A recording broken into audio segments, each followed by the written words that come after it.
What started as a Saturday morning coffee date turned into a podcast where we chat about things like faith, family, finances, and so much more.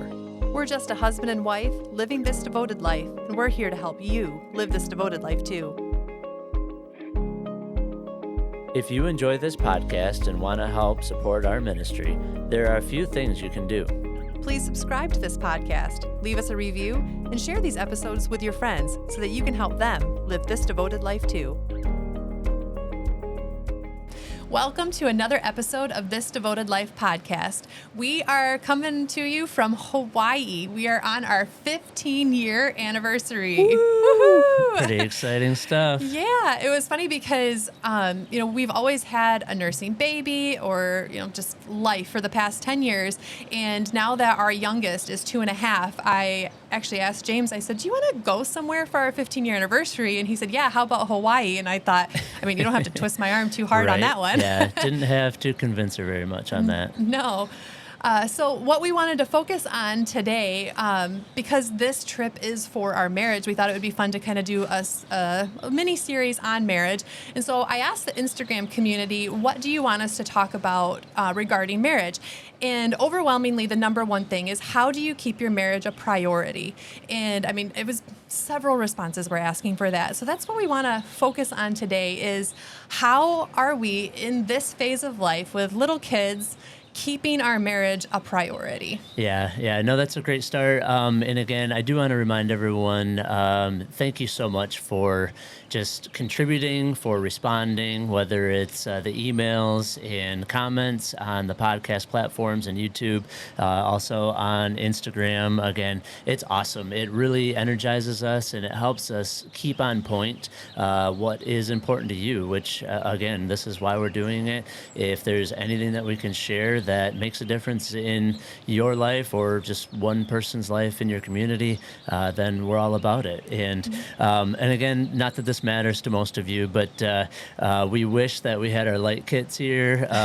For those of you on YouTube, the view out here is absolutely incredible. We're literally on the Pacific Ocean right now. There's a huge cruise ship right out our basically patio door here. So we are looking forward to bringing this episode to you, but just try to envision the Pacific Ocean right behind these palm trees here, because that's actually what it is. And if I get really distracted looking out there a lot, try to bear with me.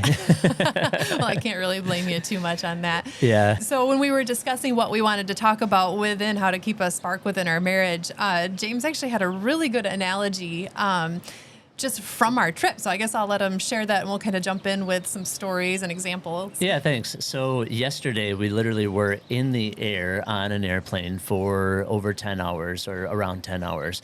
And I was, obviously on an airplane, there's lots of different distractions and things, but I was sitting there and I thought, with a marriage podcast, that air travel is actually a really good analogy of marriage itself. Mm-hmm. And I thought, as you're preparing to board the plane, obviously the crew's doing a lot of checks. There's a lot of just detailed preparation that goes on in preparing for a flight. And I thought, well, that's kind of like being engaged and preparing for marriage, trying to pick a spouse, trying to learn about each other and get ready for the actual wedding day. Mm-hmm. And so there's the analogy there of just a lot of preparation that goes into marriage and relationships in themselves. So. Yeah, I remember planning our wedding day. It was a lot of preparation. And so I think that's a really good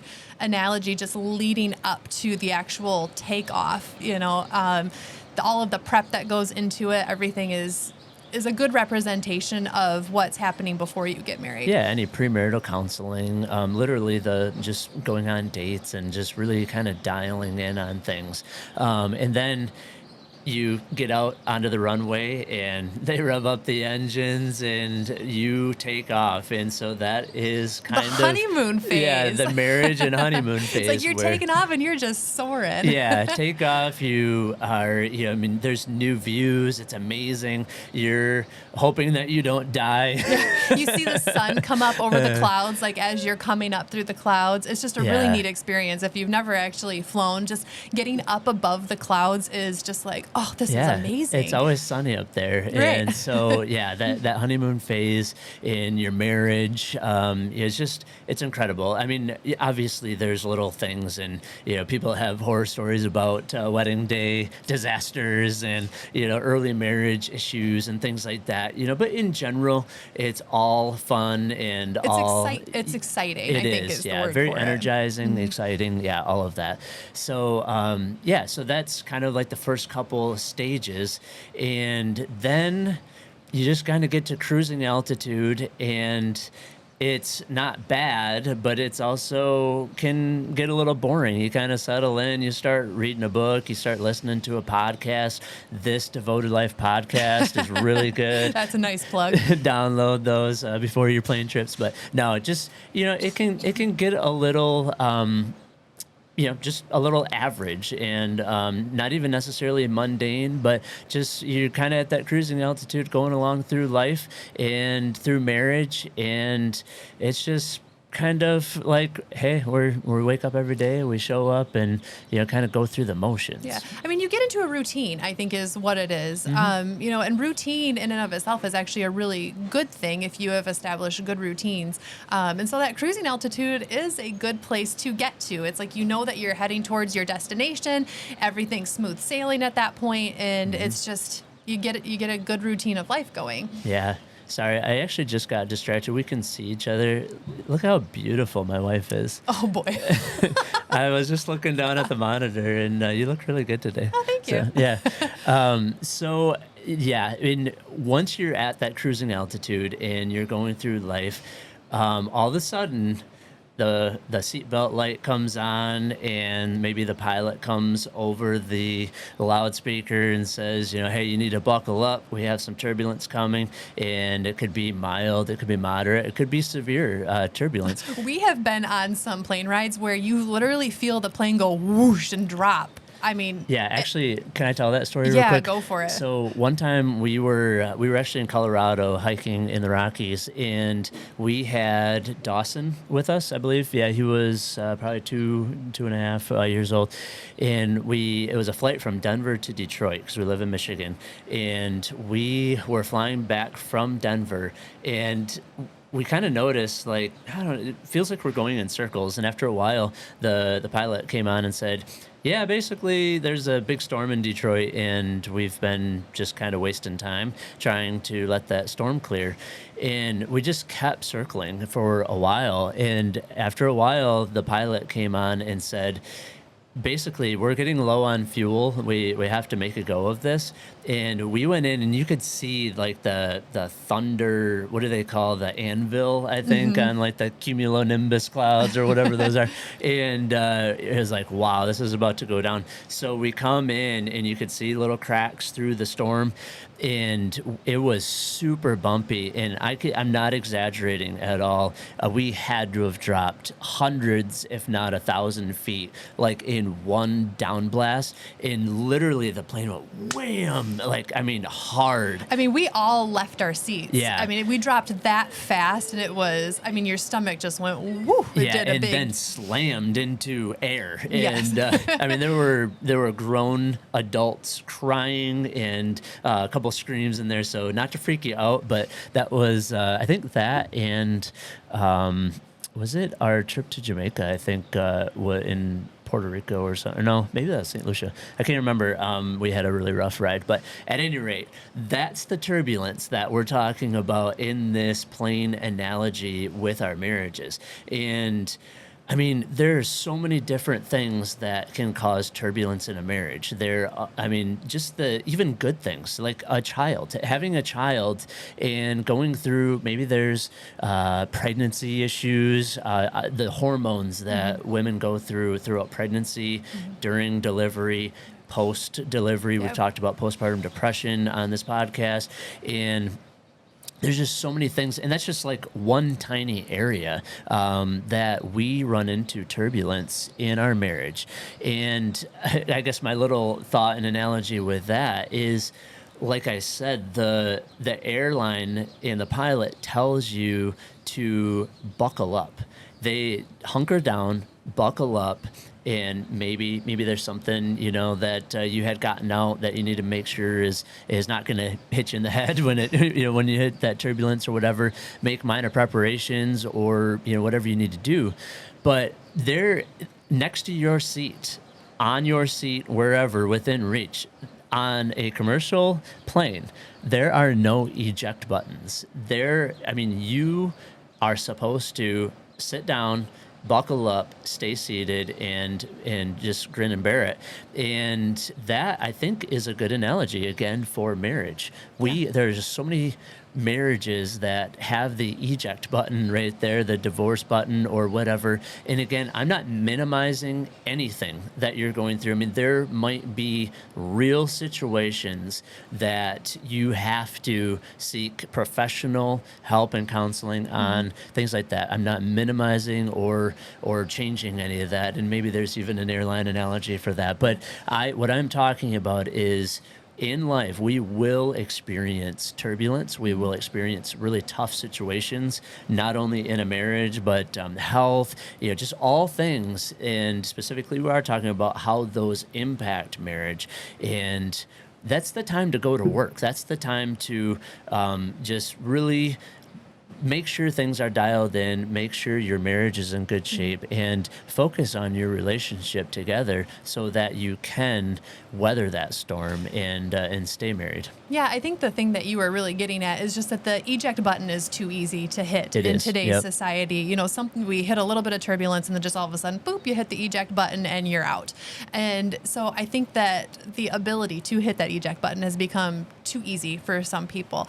It's funny because I actually just saw an article that popped up a few days ago. It must have known that we were flying because it popped up on my phone. Yeah, our phones are always listening to us. They are. But it was actually really interesting because this was years ago. I mean, this was before actually like how our planes are structured now. But there was an instance where the front half of the airplane actually it removed and it blew off the airplane, and all that was left was the seats and like the main frame. I'm really glad you didn't tell me this before we left. So, but it said everyone on the plane survived because they were buckled, and had they not been buckled, they would have been pulled out by just the sheer force of the wind going by. But they were all buckled.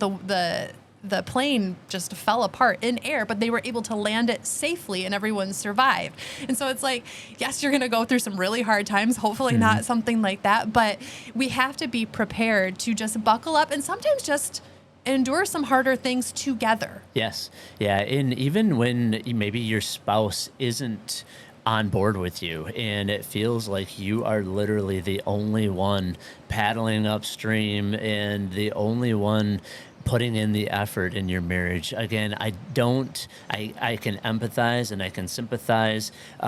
We all have different things in our marriage that we have to go through. And if you have your spouse on board with you, that is amazing. That truly, I think, is the best recipe for success in making sure that, that the plane doesn't fall apart and that you don't have to hit the eject button or things like that.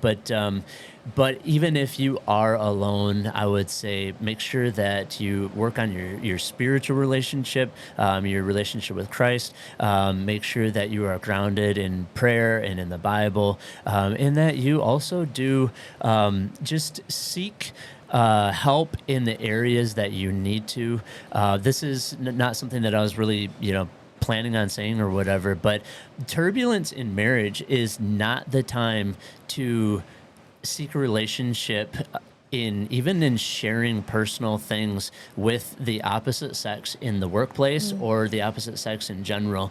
I would love to think that if someone came to me, a woman that was really dealing with her marriage, that I would be 100% on board with helping her. But I want to maybe bring my wife into that conversation, things like that. We're not about not helping people, but I do think those are vulnerable times. And again, I mentioned the workplace, but it can be at the gym, anywhere in life. And that I'm not trying to sound like super old school or stuck in the mud, but there is a reason why certain marriages fail when someone confides emotionally or about those tough situations. Yeah. I in mean, life. if we were going through a hard time and I started sharing very personal stuff with another man, you do make an emotional connection No with that person, question, because yeah. now he's listening, he's sympathizing, he's filling the spot that your husband should be filling. And so that's just Yep. kind of like a little word of caution to be very careful with the details of your marriage that you're sharing, especially with the opposite sex. Yeah, and in these podcasts, we kind of jump right to the point. I don't want to sound harsh, and I don't want to sound dismissive of people's, situations and emotions and things like that they're going through. But again, I mean, if you want to sit and listen to us for 12 hours a day, I would love to chat. But you kind of do have to jump right to the point in a lot of these things. So Yeah, I think one of the things that we have said this from the beginning of our marriage is, especially during those turbulent times, you don't give 50-50 in a marriage. You give 100% and 100%. And so that way, when someone is struggling, the other person is still giving 100%. And there's that swing a little bit, where if someone's struggling, the love of the other spouse is covering the multitude of sins, Yes. type Yep. of thing. And Yep. so if you are giving 100% and he's giving 100%, you're going to continue to fill the needs and that gap. Yeah, and that's right when the communication is most important. Hopefully both of you are open-minded, and like we mentioned a few podcasts ago, if you, Shanda, share with me something that I am either doing that you would prefer me not to, or I'm not doing to help the marriage or help the family, things like that, then I shouldn't get mad at you. I shouldn't get, again, it's human nature to kind of get defensive and to maybe, take a minute to realize that you are speaking truth to me. But as a spouse, we should be open-minded. And again, it can get selfish, if you are just sharing something that makes your life better, that really isn't good If I'm just and healthy venting, for. yeah. Exactly. There's a difference between venting and asking for my help. I don't know if I've shared that before, but for a couple of years, actually, I had a phrase written on my board at work, because in my role, I have a lot of people come to me and just about a lot of things. I'm a leader in our company, and I literally had on my board, my whiteboard, "Are you venting or do you need my help?" And it was a good phrase to set everyone on the right page, to put everyone on the right page, I should say, in the approach to what we're actually talking about. Because if you're venting, I'm all ears. I'm here for you. Shanda's at home with the kids all day, every day. I'm an and external processor, so sometimes I just need to talk about it, and I don't need them to fix Yeah, it. there can be a fair amount of venting going on, but that's healthy. That's good for you. It's good for me. It helps me understand where what you're struggling with, what Provided you're it's dealing not with. a complaining spirit, because Yeah. obviously the Bible does talk about not having a complaining spirit, and maybe sometimes within a marriage it does err on that. But I think when you are one, sometimes you just need to talk it through. Yeah. So I guess getting back to the analogy, are you venting or do you need my help? Kind of clarify, and it's part of that communication where if your spouse isn't giving 100%, because it's hard to give 100% all day, every day, but if way more days than not, you're at 50%. That's a problem. So let's talk about it. I need your help, or let's work on this together. But that's just something from how, again, the importance of communication in marriage, the importance of communication really in all areas of life. You have to be on the same page, and get through that turbulence together. Have those bumps in the road and in life be prompts to engage rather than prompts to disengage and to just kind of give up and shut down. Kind of go toward the problem. Ryan Holiday wrote a book, The Obstacle is the Way, and it's just so true. There's so many things in life where it's like we don't want that pain. We talked about the fear of pain and fears with our children and things like that. In our lives, we shouldn't be afraid of tough times and tough situations, because usually when you come out of those, your relationship is stronger, your life is more fulfilled, things like that. Yeah. So there's actually a saying that women have about birth, where the only way out is through. And so you have to push through the pain of childbirth to get the joy of holding that baby. Like you can't just call it quits in the middle of labor. You have to push through. And I guess that's kind of where that turbulence is a little bit, is, I guess some of the turbulence that our marriage has experienced over the years is, the birth of a child. There's a lot of stretching and growing pains with that in general. I struggled severely with postpartum depression, and that's something we actually talked about in a previous episode. The death of your mom was a really big one. That was probably that big drop, that we went through. And so there is just so many things that life can throw at us that causes turbulence. And it was during those times where one of the spouses was having to give that 100%, and I think, looking back now, I am so thankful that neither of us hit the eject button. There was probably so many times when I was struggling with postpartum depression that he was like, man, this is really hard to endure. And there's probably a lot of men who would have hit the eject button during that time, and so we just want to encourage you that not everything should be where you just give up. You should actually embrace the pain, because there's going to be joy at the other side. So the only way out is through sometimes.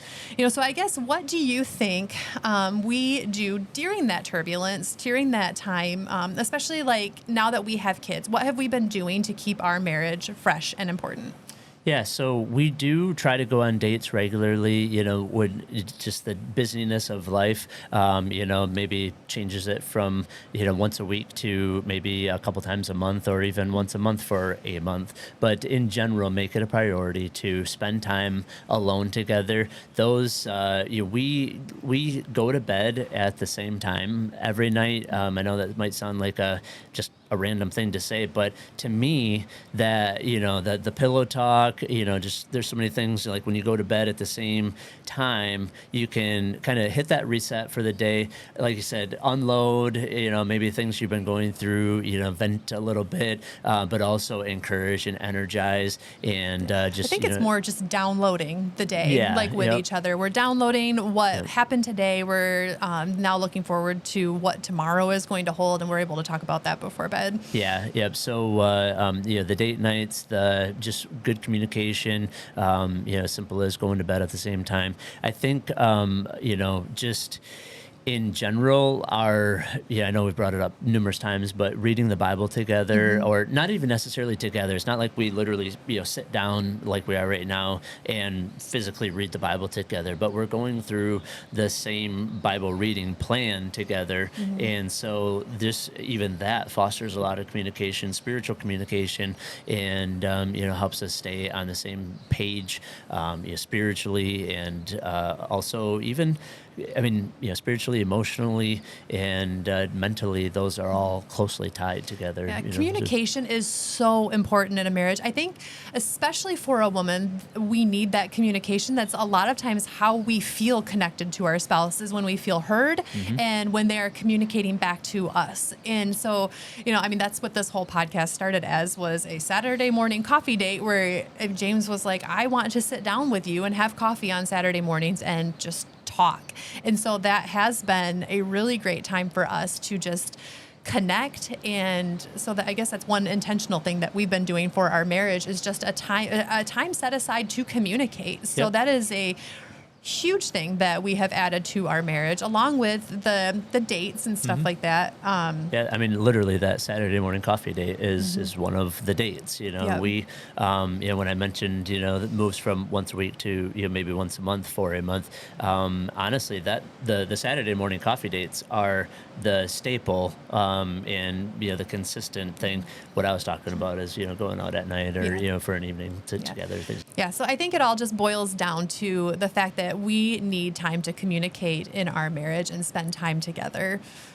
Yeah. So, are we ready to land this plane, or? Well, I think landing the plane actually is eternity, right? Because our marriage is an earthly representation of Christ in the church. So when we said our vows to one another, it was for our life. It's that representation of Christ marrying the church, and that someday Christ will be coming back. So unless Christ calls one of us back sooner than the other, we will stay together, and just it's a beautiful representation. It is, and honestly, like, that's kind of the punchline. Is we are very goal oriented. Well, I am personally, but also I think we as people in general, everything's finite, right? It's like, all right, we have a trip to Hawaii coming up in May. We have camping coming up in June. We have, like, we're always bound by this relationship with time, and a start and an end and a finish. And we obviously have that as our lives, but in those kind of just cruising altitude years of life, I think we in general as people get a little restless. We just want to succeed. We want to have the best marriage ever and the best kids ever, and get the most fulfillment out of life. And just on the day-to-day interactions, we're ready to almost like land that plane and get that success or whatever. But it's way more complex than that, but also way more simple than that. And it's just like, pick something that you can do today on your marriage that will help you not only right now in this moment, but also in the weeks to come, in the months to come. But don't really focus on 30 years from now, or 20 years from now, or 10 years from now, because I think you can just lose sight of just having fun in marriage. And marriage genuinely, like, I won't get into, there's probably different podcasts for a different time, but you don't necessarily focus on the landing. Have eternity in mind from a Christian perspective and things like that. But just have fun in the cruising altitude. Yeah, I think, we shared the couple things that we said that we've done. Like, we obviously take trips together and try to make that a priority, which this is the first one that we've done in the 10 years, like more than an overnight, because I always had a nursing baby or whatever. But there are going to be different seasons where you can do more and you have to do less. Like when you're in that newborn phase, your dates might be very few and far between, but you can still make intentional time, like you said, just going to bed, even just to take time together to download from the day and communicate. And so we're not saying you have to have a weekly date. It's just something that we try to do with our Saturday morning coffee date. But find what works for your marriage in the season that you are in, and understand that it's going to be the ebbs and flows with each season that you are in, and just make adjustments as you can. With each new phase, we've had to do different things for our marriage. There was very much so. Yeah. There was a season, like I said, with my postpartum depression and stuff, where it was kind of like, it was rough, for me because of the hormone stuff, and you, just because you were having to like watch me go through that, and you weren't sure how to support me in that. But in that season, we probably weren't having our dates quite as often because I was just exhausted. And so there are seasons that you're going to go through. But, the one thing that you said is, what's one thing that you can do today to improve? And so it's just those simple steps that you look back and you're like, wow, there's a song that says, put one foot in front of the other. And it's like, okay, so you just have to take those simple steps of obedience, or those simple steps to just slowly progress forward. And sometimes there will be steps backwards, but provided we have an overall forward motion towards sanctification, towards just learning to be who God wants us to be, and how can we better in our marriage represent Christ. And so that it's going to look different. I wish that we could give you maybe a little bit more actionable items, but it's so different for each marriage. And so we're just kind of sharing the couple things that we do on a regular, and so I hope that it was an encouragement to you. Yeah, and I think actually maybe I could interject one very specific item.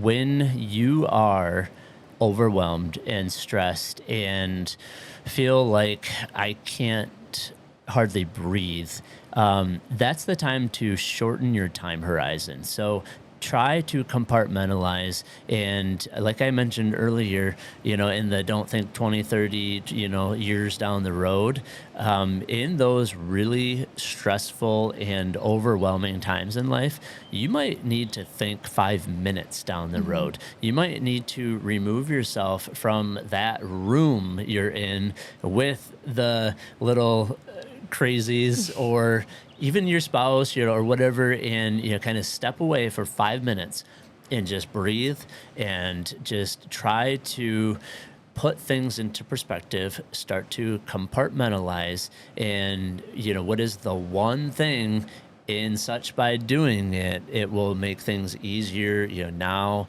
and in the future. And it's just a little play off of, what Gary Keller says in the book, The One Thing. But don't let yourself get overwhelmed. Don't hit that eject button. Don't think that things are going to be way easier with someone else or in another spot or things like that. But again, try to compartmentalize, and the grass is always greenest where you water it, right? Amen. So, all right. Any parting thoughts? I don't think so. I think that you kind of wrapped up your analogy pretty good there. All right. So, I appreciate you bearing with us on a very simple analogy, but obviously it was fresh in my mind and fresh in our minds. We thought there was a good word picture there. You always know I love a good word picture because it's something that you can picture and remember easily. Until next time, seek God, love your spouse, hug your kids, and stay devoted. Thank you for tuning in to this Devoted Life podcast with James and Shanda. We appreciate your support in sharing biblical, uplifting truths with the world. If you found value in this episode, please leave us a rating and review on your favorite podcast platform. Your feedback helps us to improve the show, and we'd love to hear from you. Be sure to hit subscribe so you never miss an episode. To learn more about how to live a life devoted to God and family, head over to thisdevotedlife.com. You can also follow me, Shanda, on Instagram at devoted_motherhood. Thank you again for listening, and we look forward to seeing you next time on This Devoted Life podcast.